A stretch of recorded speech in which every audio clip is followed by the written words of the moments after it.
दो चीजें पकड़ के रखो, कितना भी दुख हो नहीं मरना, जा। कर्जा भी हो गया ना, नहीं मरूं, जा। और अगर लड़ाई हो जाए तो मेरी जीजियों से निवेदन है, कभी लड़कर मायके मत जाना। छाती पे मूंग डालो, वहीं रहो, नहीं जाऊंगी। घर के लोग कितने ही कहते, जा अपने बाप के घर, नहीं जाऊंगी। जितना झगड़ा हो उतना चने की दाल गलाओ, पूरन पोली बनाओ, खा, नहीं जाऊंगी। और अगर वो ज्यादा बोले कि तू जा, तो साथ में आमठी भी तैयार करो, नहीं जाऊंगी, जा। और ज्यादा गुस्सा आए तो मिर्ची को कूट के ठेसा बना लो, पर मत जा, नहीं जाऊंगी, जा। कहे कहे तो जा अपने बाप के घर, जा अपने पिता के घर, नहीं जाऊंगी, जा। मेरी माताओं से निवेदन, आज घर जो टूट रहे हैं ना इसी बात के, तुम चले जाती हो मायके, मायके वाले तुमसे कह देते हैं अब मत जाना, कभी भी मत जा, अब हम उनको अदालत में देखेंगे, इसमें देखेंगे, उसमें देखेंगे। और बेटा और बेटी का घर टूट गया, वो अदालत में खड़े हैं, वो अदालत में पहुंच रहे हैं, अदालत में एक दूसरे का मुंह देख रहे हैं, इधर से ये भड़का रहा है, उधर से वो भड़का रहा है, मत जा, वही छाती पे रहे, नहीं जाऊंगी, जा। ये 20 साल अगर दारू पिया होगा तो इसमें पत्र में लिखा है जो बात तो हमने बोली नहीं है, जो पत्र में लिखी वो बात तो बोली ही नहीं, कि कितना बकते होंगे, कितने बोलते होंगे, कितने कहते होंगे, कितने 20 साल में कितना सहन करा होगा, जरा विचार करिएगा। हमने वो बात बोली नहीं है, कितना सहन करा होगा। रहो, संभालने का थोड़ा प्रयास करो, और जिस दिन तुम संभालना सीख गए,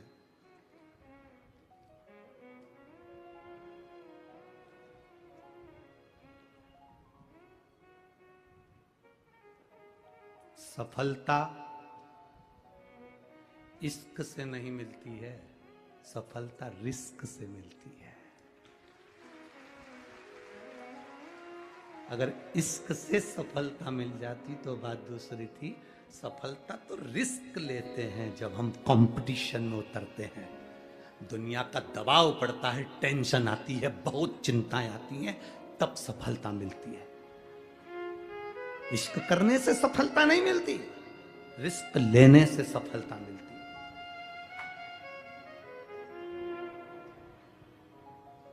बल्लाल के गांव के लोग सेठ जी के पास जाकर बोले, तुम्हारा बेटा खुद भी नहीं पढ़ता और हमारे बच्चों को भी नहीं पढ़ने देता।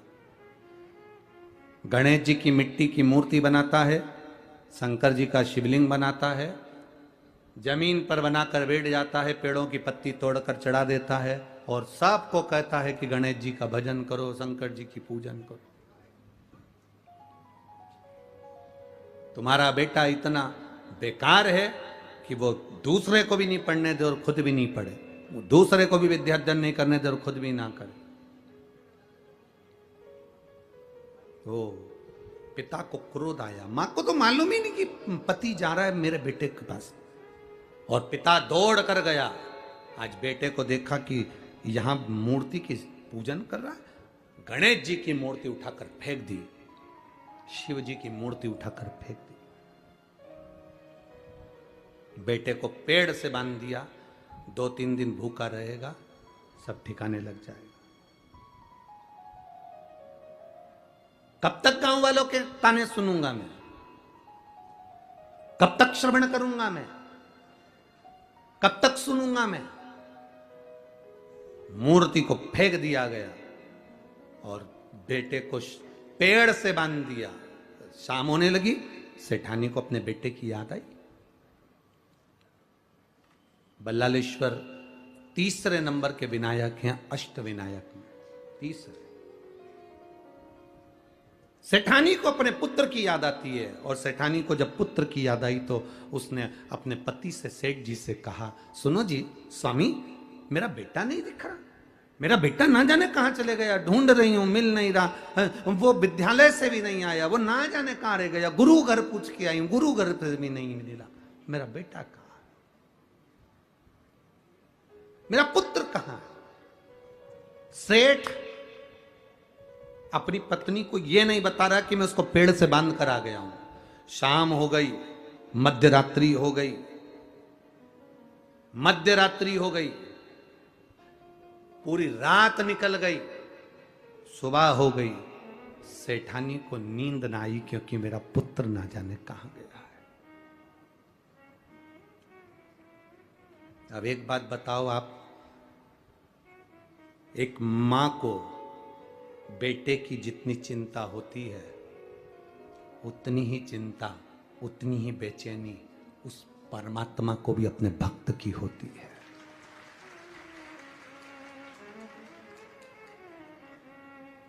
उतनी चिंता, उतनी बेचैनी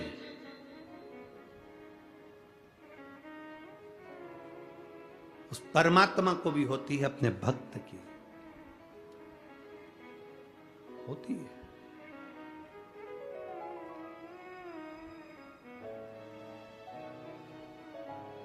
मिलन की आश उस परमात्मा को भी होती है।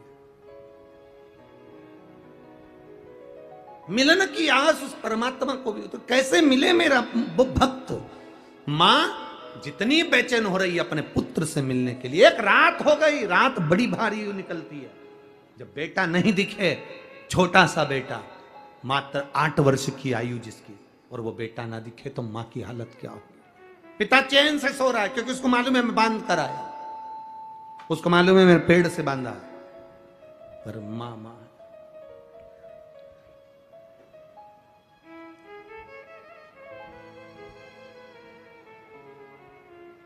अभी छिंदवाड़ा की कथा में आपको कहा था, यहां सबको है अपनी पड़ी, भजन कर ले घड़ी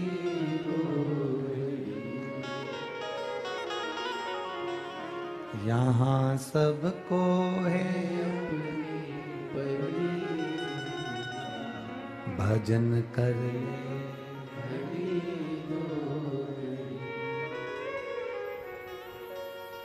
इन नैनों का होना भी क्या, इन नैनों का होना भी क्या, जिन नैनों से, जिन आंखों से हमने भगवान का दर्शन ही नहीं किया, तो उन नैनों से क्या फायदा।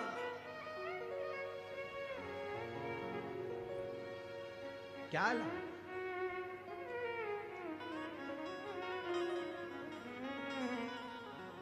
मिले जो समय, मां बेचैन, पिता को मालूम था मैं पेड़ से बांध कर आया हूं, पूरा रात, सुबह हो गई, आज मां किससे कहे कि मेरा बेटा नहीं मिलता, मेरा बल्लाल नहीं मिल रहा, मेरा बेटा नहीं मिल रहा। ढूंढते ढूंढते मां थक गई। तब उस मां ने जो पहले करती थी आज वो किया, शिवलिंग का निर्माण, पार्थिव शिवलिंग का निर्माण कर कर गणेश जी की मट्टी की मूर्ति बनाकर उसकी पूजन के लिए बैठ गई। और जो बैठी और बस विनय करा, मेरे बाबा आपका बेटा चले गया था तो आप लेकर आए थे, षडानंद कार्तिक चला गया था श्रीशैलम पर तो आप लेकर आए थे, गणेश का सिर कट गया था तो आप लेकर आए थे।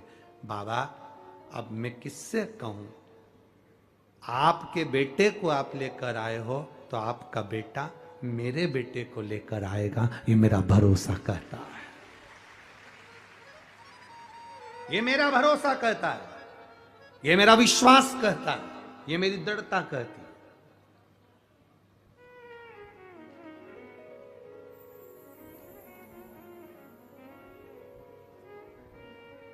वो साध सकता है।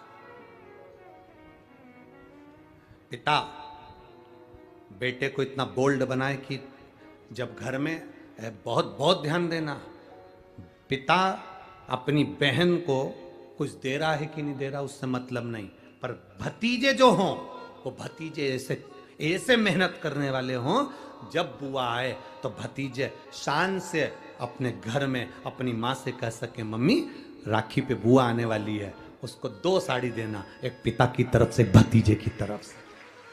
अब उसका भतीजा भी कमा रहा है, अब मैं भी कमा रहा हूं। देव बुआ आई है उसको देना।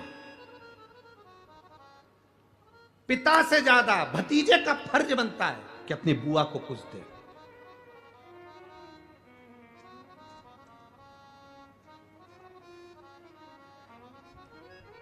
वो तो दुनिया के लोगों ने बुआ का नाम बदनाम कर दिया।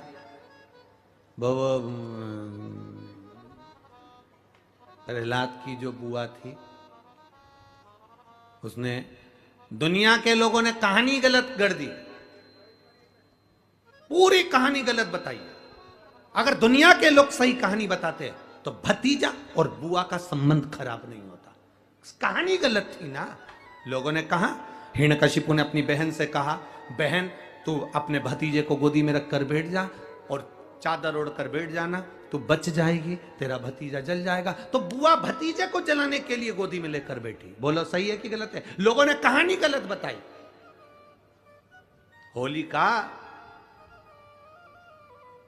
लोगों ने कहा उसने अपने भतीजे को जलाया। पहले तो होलिका का नाम तो निकालो कि होलिका का नाम क्या है। कथा वालों ने कह दिया हिरण्यकशिपु की बहन थी होलिका, वो अपने भतीजी प्रहलाद को गोदी में लेकर बैठ गई। वो प्रहलाद को हाथी के पांव के नीचे डाला, खोलते तेल में डाला, अग्नि में डाला, इसमें डाला, उसमें डाला, नहीं मरा। आखिरी में अपनी बहन से कहा होलिका तो अपने भतीजे को गोदी में लेकर बैठ जा। पहले उस होलिका का असली नाम तो लाओ, जिस होलिका का नाम विष्णु पुराण में डूंडा लिखा है। क्या नाम लिखा है? डूंडा। होलिका का असली नाम लिखा है विष्णु पुराण में डूंडा। इसलिए आज भी होली में लकड़ी नहीं जलाई जाती, मोटे मोटे डूंड जलाए जाते हैं, क्योंकि उसका नाम डूंडा है। और डूंडा बैठी अग्नि में, भतीजे को गोदी में लेकर बैठ गई। उसके पास में एक ब्रह्मा जी की चादर थी, जिसको ओढ़ कर बैठ जाती थी तो आगी में जल नहीं सकती थी। डूंडा ने देखा चारों तरफ से आगी लग गई, मेरा भतीजा जल जाएगा। तो बुआ को लगा मेरा भतीजा जल जाएगा। बुआ वो होती है जो दुआ देती है, बुआ कभी बद्दुआ नहीं देती है। और डूंडा ने अपनी चादर को उतारा, आगी चारों तरफ से लग गई। बुआ को लगा मेरा भतीजा जल जाएगा, तो अपनी चादर उतार कर अपने भतीजे पे डाल दी और बुआ खुद जल गई, पर अपने भतीजे को नहीं जलने दिया। ये कथा है, पर लोगों ने उसको पूरी पलट दिया, पूरा पलट दिया। बुआ कब जलाई अपने भतीजे को? आप में से इतनी सारी बुआ बैठी हैं, कभी अपने भतीजे को अपशब्द कहा? कभी अपने भतीजे को श्राप दिया?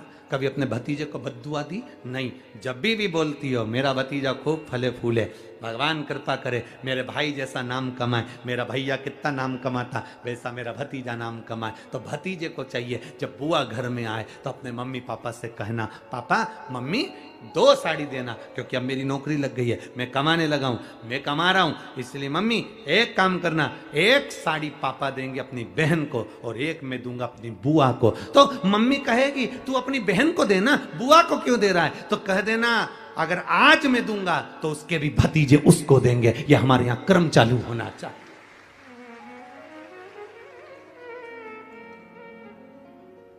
पर करे क्या? 4 भाई 1 साड़ी बहन को जब देते हैं पैक करके, पूरी पैकिंग,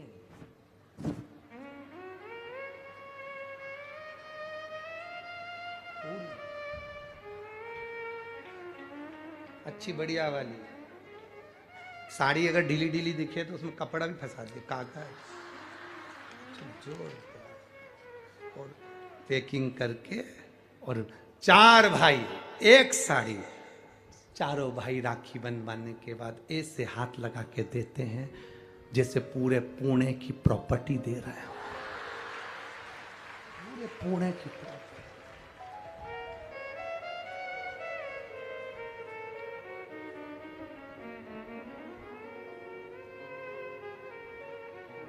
अब किसी ने पूछा कि क्यों रे चारों भाइयों ने मिलके 1 साड़ी दी? अभी हम एक ही तो घर में रहते हैं, सब एक हैं। तो एक काम करा करो, 1 थाली खाने की लगाओ, 1 भाई खाना खाए, बाकी के सब टच करके बैठ जाओ। एक ही जगह तो रह रहे हो, एक ही थाली में काम। तुम्हारे टच करने से 4 भाई का एक साड़ी में हिस्सा हो गया, तो तुम्हारा समोसा तुम खाओ, बाकी के 3 भाई टच करके बैठे, पेट नहीं भरा है। अपने को क्या करना, अपन तो अपनी साड़ी ओढ़ो दादा, अब करो क्या उसको, चित्त क्या, विचार करिए जरा, या भरोसा अपने भतीजा कहे नहीं देव, बहन बेटी को देने से कभी घटता नहीं है, कभी नहीं घटेगा, जिंदगी भर नहीं घटेगा। क्या घट रहा है? शिव को दिया कभी नहीं घटता, संत को दिया कभी नहीं घटता, और बहन बेटी को दिया, गौ माता को दिया, कभी नहीं घटता, कभी नहीं घटता।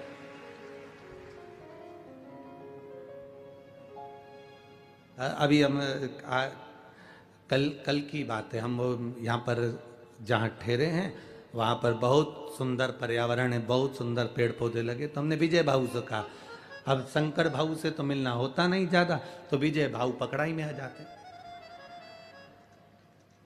शंकर भाऊ तुम्हारी सेवा में लगे रहते हैं, विजय भाऊ हमारी सेवा में लगे रहते हैं।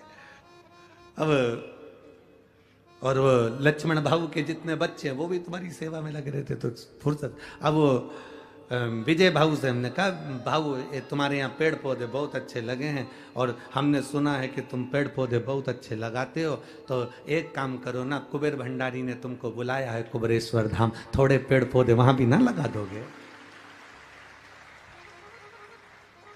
कुबेरेश्वर बाबा सेवा कम देता है, पर देता है तो दम से देता है। तो हमने उनसे कहा तुम यहाँ पेड़ पौधे लगाते हो, थोड़ा कुबेर भंडारी पर भी आओ, कुबेरेश्वर धाम बाबा के धाम, वहाँ पर भी थोड़े अच्छे बड़े बड़े पेड़ लगाओ, बेलपत्री के लगाओ, बाबा को सुंदर आनंद आए।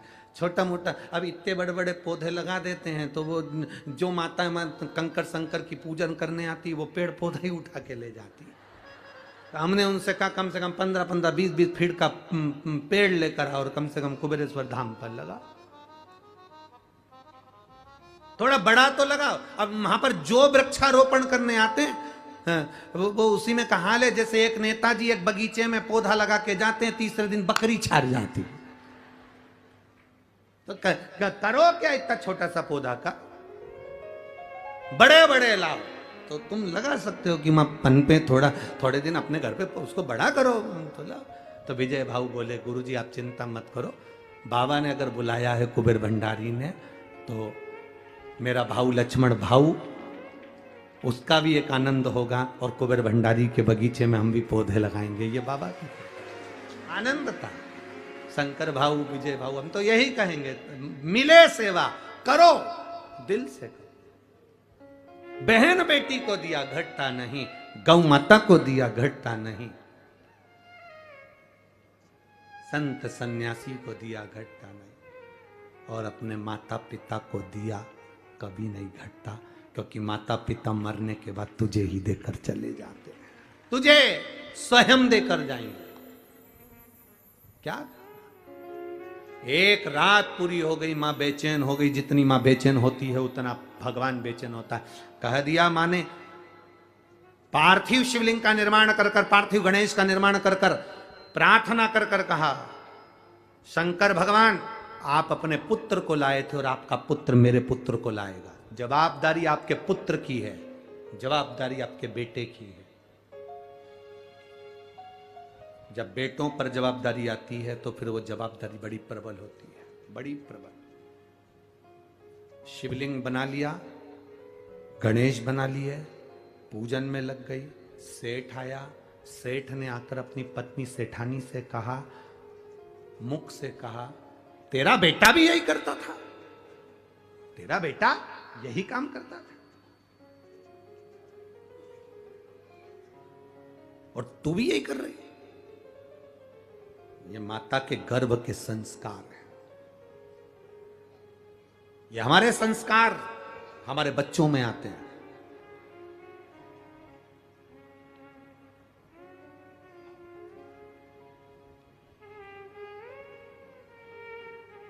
बहुत ध्यान देना, समझने वाली बात है। शुगर की बीमारी पिता को है तो बेटे को भी होगी, और बोलो जम के बेटी को भी होगी। बोलो सही है कि गलत है? डॉक्टर के पास दिखाने जाओगे तो पूछ लेगा क्यों, तुम्हारे यहाँ किसी को शुगर थी क्या, तुम्हारे यहाँ किसी को बीपी था, तुम्हारे यहाँ किसी को ये बीमारी थी। डॉक्टर पूछता है बीमारी के लक्षण, बीमारी का थोड़ा थोड़ा लक्षण अपने वंश में चला आता है। अगर पिता को शुगर थी, दादा को शुगर थी, तो बच्चों में धीरे धीरे वो आएगी, आती है। वो ब्लड की बीमारी है। अगर शुगर तुम्हारे पोते तक आ सकती है तो शंकर का भजन भी तुम्हारे पोते तक आना चाहिए।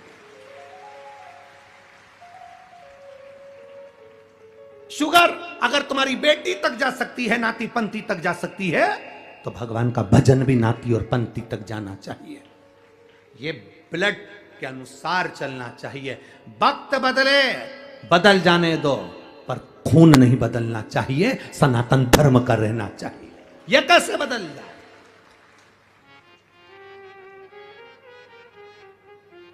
अपना रक्त नहीं बदलना चाहिए। लोग कहते हैं अरे तुम्हारे सनातन धर्म में, तुम्हारे हिंदू धर्म में, तुम्हारे सनातन धर्म में क्या रखा है? जबरदस्ती के ढोंग प्रपंच लगा कर बैठे हो। क्या रखा है सनातन धर्म में? उनसे कह देना झूठा खा लूंगा पर किसी दूसरे धर्म में नहीं जाऊंगा, अपने धर्म को महान बनाऊंगा, सनातन धर्म की श्रेष्ठता पाऊंगा, नहीं भटकूंगा। क्यों भटकूं? दूसरे धर्म के लोगों के लिए बहुत सारे देश हैं। दूसरे धर्म के लोगों के लिए बहुत सारे देश हैं, बहुत देश। पर मेरे भारतीयों के लिए, मेरे सनातनियों के लिए कोई बहुत सारे देश नहीं है, केवल एक भारत देश है। और ये बचा लिया तो बच, केवल एक। अगर दूसरे धर्म के लोग अगर यहां से चले भी जाएंगे तो दूसरे देश में पहुंच जाएंगे, क्योंकि उनके देश बसे हुए हैं, उनके देश, उनके धर्म के देश बसे हैं। पर कोई भारतीय देश, कोई भारतीय देश एक आध बता दो, एक आध देश का नाम बता दो जो भारतीय हो, जो सनातनी हो। सनातनियों के लिए, भारतीयों के लिए केवल एक देश, और ये भारत देश, इसके सिवा कुछ नहीं। कहां जा? अपना घर छोड़कर कहां जाओगे? इसी में रहना है। चंदन है इस देश की माटी, तपोभूमि हर ग्राम है, हर बाला देवी की प्रतिमा, बच्चा बच्चा राम है। हर एक में परमात्मा समाया। ये केवल एक भारत ही तो ऐसा है, केवल भारत। यहां पत्थर को भी प्राण दिया जाता है और उसकी प्राण प्रतिष्ठा करी जाती है, वो भारत के सिवा कहीं नहीं होता। पत्थर को भी प्राण दिया जाता है, वो भारत के सिवा कहीं नहीं होता। बाजार में जाओगे, गणेश जी की मूर्ति मिल रही है, मिल रही कि नहीं मिल रही? अरे बोलो जम के जरा। बाजार में जाओगे, गणेश जी की मूर्ति मिल रही है, खड़े हो जाओगे, माताएं खड़ी हो जाएगी। क्यों? वो गणेश कितने का है? 551 रुपए का। ओ इतना बड़ा तुमने अभी आगे देखा था, वो तो 351 में दे रहा था। हम भगवान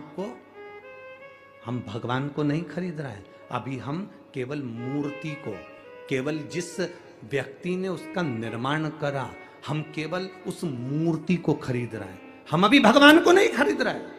500 में क्या भगवान मिल जाएगा? 300 में क्या भगवान मिल जाएगा? 400 रुपए में क्या भगवान मिल जाएगा? 200 रुपए में क्या भगवान मिल जाएगा? इतनी सारी मूर्तियां गणेश जी की मिल रही हैं, इतनी सारी मूर्तियां गणेश जी की बिक रही हैं। हम भगवान को नहीं खरीद रहे, हम तो केवल मूर्ति खरीद रहे हैं। भगवान तो तब होगा जब हम उसको खरीद कर घर में लाएंगे, स्वस्तिक बनाकर बिठाकर पूजा करेंगे, उसमें हम प्राण देंगे 10 दिन के लिए, तो वो प्राण प्रतिष्ठा हो जाएगी। ये गुण केवल भारतवासियों को आता है। ये गुण केवल भारत वालों को आता है, इसके सिवा किसी को नहीं आता। कोई देश ऐसा नहीं है जो पत्थर में प्राण दे दे, पर भारत ऐसा है जो पत्थर में भी प्राण दे देता है। वो भारतीय पत्थर में प्राण देता है।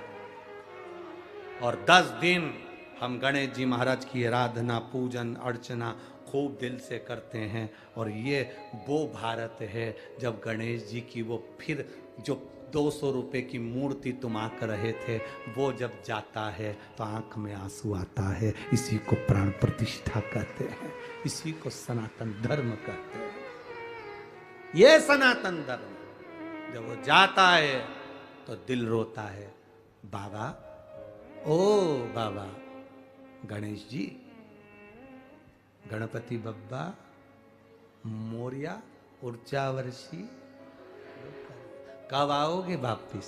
फिर दिल रोता है, 10 दिन में बच्चे रोते, परिवार रोता। कहां ले जा रहे? विसर्जन, विसर्जन। प्राण दे दिए। ये भारत का मूल तत्व है।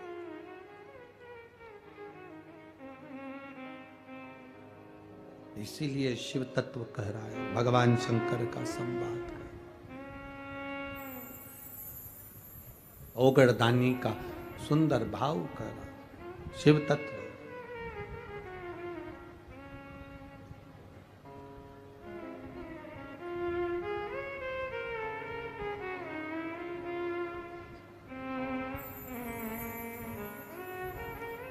और जब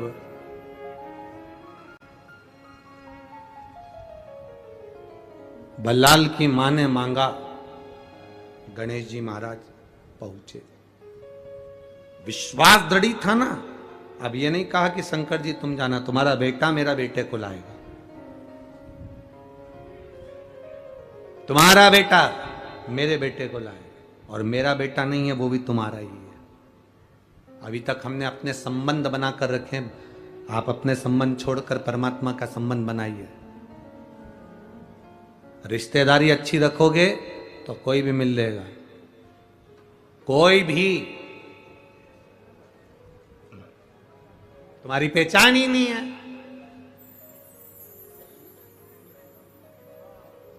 तुम्हारी पहचान नहीं। अच्छी पहचान तो बनाओ पहले। विधायक जी के यहां गए, आमदार के यहां गए, खासदार के यहां गए, और तुमने जाकर कहा जरा खासदार जी से बोल दो ना, अरे जरा आमदार जी से बोल दो ना, सांसद जी से बोल दो ना, मंत्री जी से बोल दो ना, बिमला बाई आई है, बोलो ना। इतने में तो दरवाजे पर खड़ा हुआ द्वारपाल भगा देगा, चल उधर बिमला बाई आई है, वहां चल, जाओ यहां से। और तुमने जाकर कह दिया आमदार से कहो, खासदार से कहो, मंत्री जी से कहो, बिमला आई है, उनकी मौसी, जाओ बोल के आओ। और अंदर सूचना गई, तुम्हारी मौसी है कोई बिमला, जलगांव में रहती है, हाउ आई है, बुलाओ। आमदार खासदार मंत्री जी के अंदर लाओ, जल्दी लाओ, मेरी मौसी है, अंदर बुलाओ उसको, बुलाओ। तुमने कह दिया मौसी आई है तो तुरंत अंदर लिया। तुमने कहा केवल विमला आई है, दरवाजे से भगा दिया। भगवान शंकर से तुम ऐसा संबंध बनाना, तुम्हारी रिश्तेदारी ऐसी बनाना कि जैसे यमराज आए और इतने में तुम्हारे मुख से निकल जाए, बुलाओ। कह दो भोलेनाथ जी को, कह दो यमराज को, किसको लेने आया है, किसको? तो कह तुझे लेने आया हूं, जा पहले शंकर भगवान से पूछ किया मेरा संबंध क्या है, रिश्तेदारी क्या है। अकाल मृत्यु वो मरे जो काम करे चंडाल का, काल उसका क्या बिगाड़े जो भक्त हो महा। क्या बिगड़ेगा? इसीलिए ऐसा डमरू बजाया,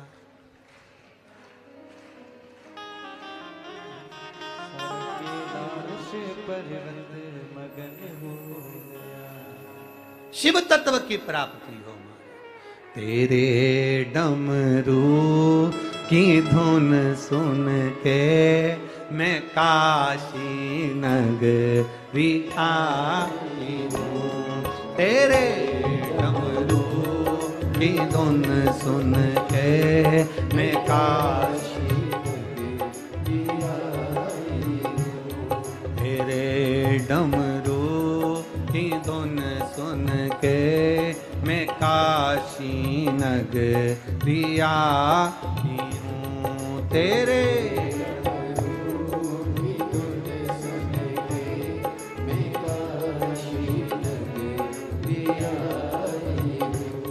मैं काशी नगरी आई हूँ, मैं काशी नगरी आई हूँ, मैं काशी नगरी आई हूँ, मैं काशी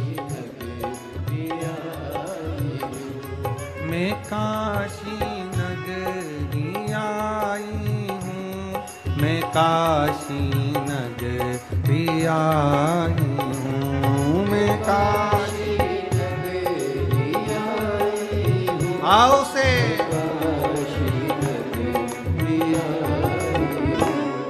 मेरे भोले ओ बम भोले, मैं काशी नगरी आई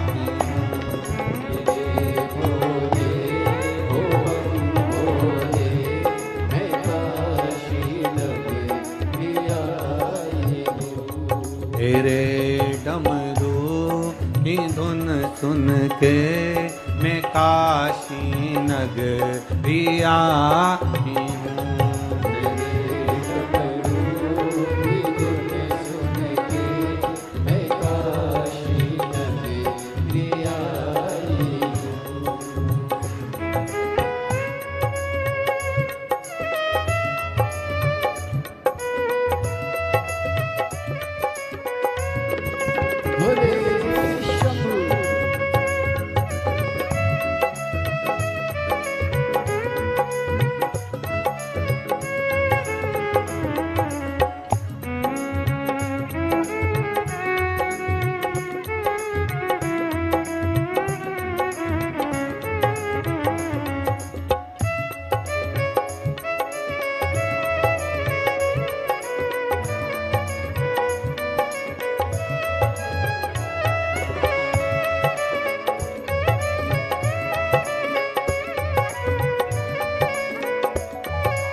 सुना है हमने ओ भोले, तेरी काशी में गंगा है।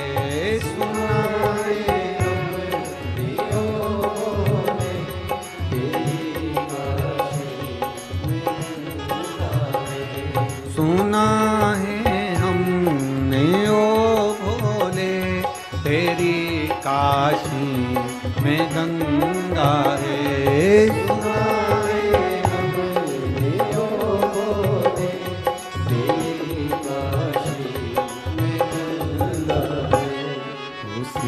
गंगा को नहाने को मैं काशी नगरी आई हूँ। उसी गंगा को मैं काशी नगरी आई हूँ। मेरे भोले ओ बम भोले, मैं काशी नगरी आई हूँ। मेरे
तेरी काशी में मुक्ति है। सुना है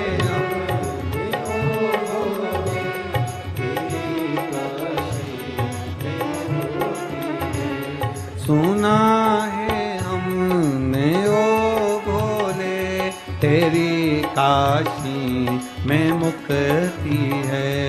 सुना है हमने ओ भोले, तेरी काशी में मुक्ति है। उसी मुक्ति को पाने को मैं काशी नगरी आई हूँ। उसी मुक्ति को पाने को मैं काशी नगरी आई हूँ। मेरे भोले ओ बम भोले, मैं काशी नगरी आई हूँ।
काशी में गौरा है। सुना है हमने ओ भोले, तेरी काशी में गौरा है। सुना है हमने ओ भोले, तेरी काशी में गौरा है।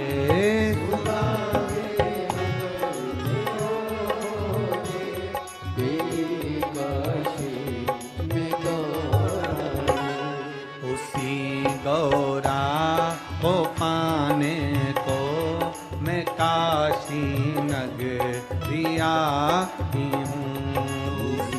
गौरा को पाने को मैं काशी नगरी आई हूँ।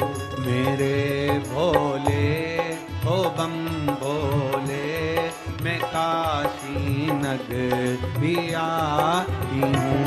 मेरे भोले ओ बम भोले, मैं काशी नगरी आई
सुना है हमने ओ भोले तेरी काशी में गौरा है।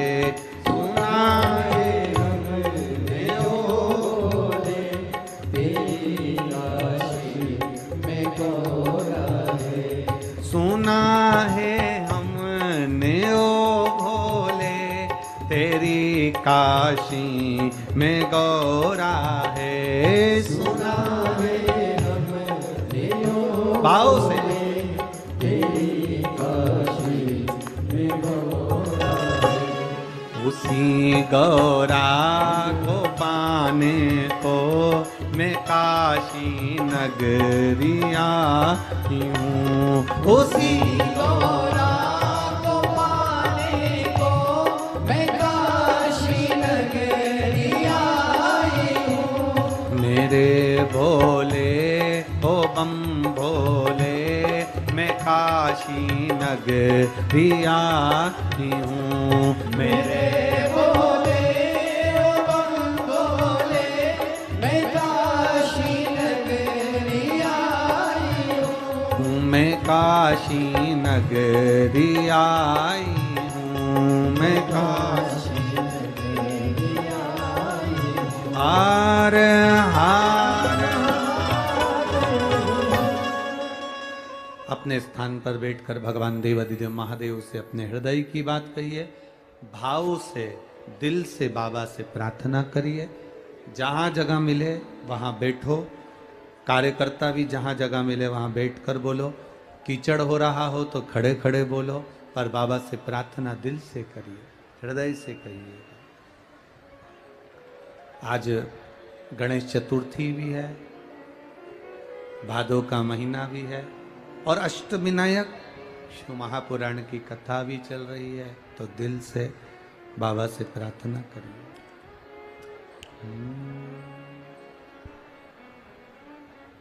श्री शिवाय नमस्तुभ्यं। श्री शिवाय नमस्तुभ्यं। श्री शिवाय नमस्तुभ्यं। श्री शिवाय नमस्तुभ्यं। श्री शिवाय नमस्तुभ्यं। भोला सब दुख काटो ओ भोला सब दुख काटो। शिव शंकर जपूं तेरी माला, भोले बाबा जपूं तेरी माला। भोला सब दुख काटो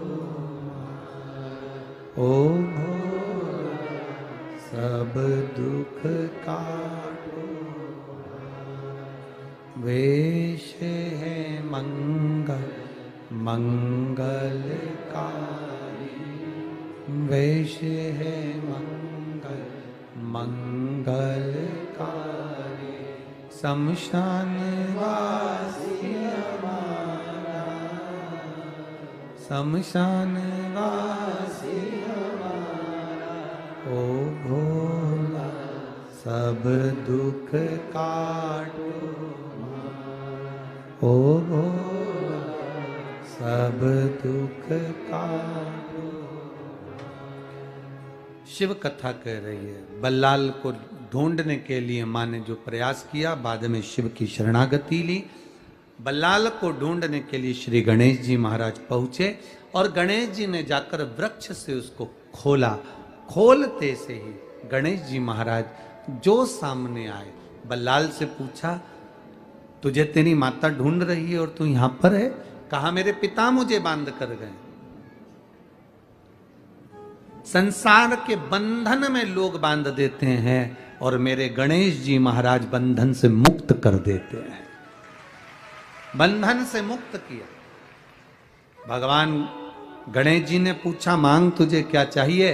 क्या मांगूं? मेरी मिट्टी की मूर्ति को तोड़ दिया है। भगवान गणेश कहते हैं मैं स्वयं मूर्ति के रूप में विराजमान होऊंगा और मेरा नाम यहां बल्लालेश्वर विनायक के रूप में विराजित होगा। जो बंधन में मुक्त हो,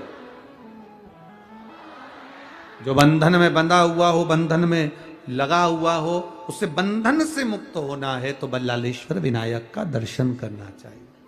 अष्ट विनायक में तीसरे नंबर के विनायक है बल्लालेश्वर। चौथे नंबर पर वरद विनायक आ जाते हैं, जो दिन रात अपना द्वार खोलकर वरदान देते रहे, दिन रात। और महाराज एक ऐसे राजा जिनके घर में संतान का सुख नहीं है,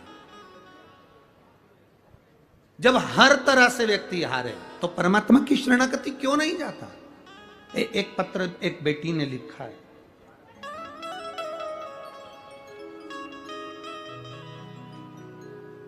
मेरा नाम कांचन विजय चौहान है, पीपले गुक से आए हैं। कहीं बैठे हो तो हाथ हिला सकती हैं, अगर कहीं बैठी हो तो हाथ हिला सकती हैं। मेरा नाम कंचन, आप ही हैं? हाँ, एक बार हाथ हिला दीजिए। मेरा नाम कंचन विजय चौहान है, मैं पिपले गुक से आई हूं। मैं पिपले गुरव, तुम समझ गए ना? तो मूल है तुम्हारा, समझ ना हो, फिर भी बाबा की कृपा, पिपले गुरव से आए। ठीक है, सही पकड़े? हाँ ठीक है। गुरुदेव, मैं लोगों के बहकावे में आकर सनातन धर्म को छोड़ दिया था और क्रिश्चियन धर्म में पहुंच गई थी। गुरुदेव, सनातन धर्म को लोगों ने इतना कहा तो मन मेरा बदल गया और मैं दूसरे धर्म की ओर पहुंच गई। पर गजब की शिव पुराण है आपकी कि क्रिश्चियन धर्म से वापिस सनातन धर्म में लिया ही मुझे। गुरुदेव, मेरी बेटी गर्भ में ही बीमार थी, गले में गांठ थी, दिल में 7 mm का छेद था, जुबान मोटी थी। डॉक्टर ने कह दिया था तुम्हारा गर्भ में जो बच्चा है वो ठीक नहीं है, उस बच्चे को मत रखो। पर तुम्हारा बच्चा 5 साल से ज्यादा जीवित नहीं रह पाएगा, उस बच्चे को मत रखो, उसके हृदय में छेद है 7 mm का, शरीर में गले के अंदर एक गांठ है, जीवान उसकी मोटी है, आप उसको मत रखो। फिर भी मैंने उस बच्चे को जन्म देना चाहा। जब बच्चा गर्भ में था तो मेरी माता ने भी कहा तो चिंता मत कर, बाबा का भजन कर। मेरी माँ शिव की कथा में अपने दिल को लगाती है बाबा, उन्हीं माँ ने आपकी कथा सुनना बताया और मैंने सुनना प्रारंभ करा। बच्चे का जन्म हुआ, उसके दिल में 7 mm का छेद, गले में गांठ, जीवान मोटी, जिसका मैं फोटो भी लगा रही हूं। मेरे बाबा के भरोसे रहो। मेरी माँ ने कहा अगर बेटी को इतनी तकलीफ है तो तू और बेटी दोनों टीवी के सामने बैठकर कथा सुना कर। मैं मानने को तैयार नहीं, क्योंकि हम इसको माने कैसे, हम तो चेंज हो गए। पर दुख का व्यक्ति क्या ना करता। मैंने विश्वास कर कर आपकी कथा सुनना प्रारंभ करी। डॉक्टर ने 1 साल तक ऑपरेशन करने के लिए कहा और इसके हृदय के छेद का ऑपरेशन होना है और इसके गले में जो गठान है उसका ऑपरेशन होना है और जीवान जो मोटी है उसका ऑपरेशन होना है। बच्ची का फोटो आप लोग टीवी चैनल पर लाए हो, बच्ची को ले आओ जरा, अगर बच्ची आई हो तो लेकर आओ, उसको ले आओ।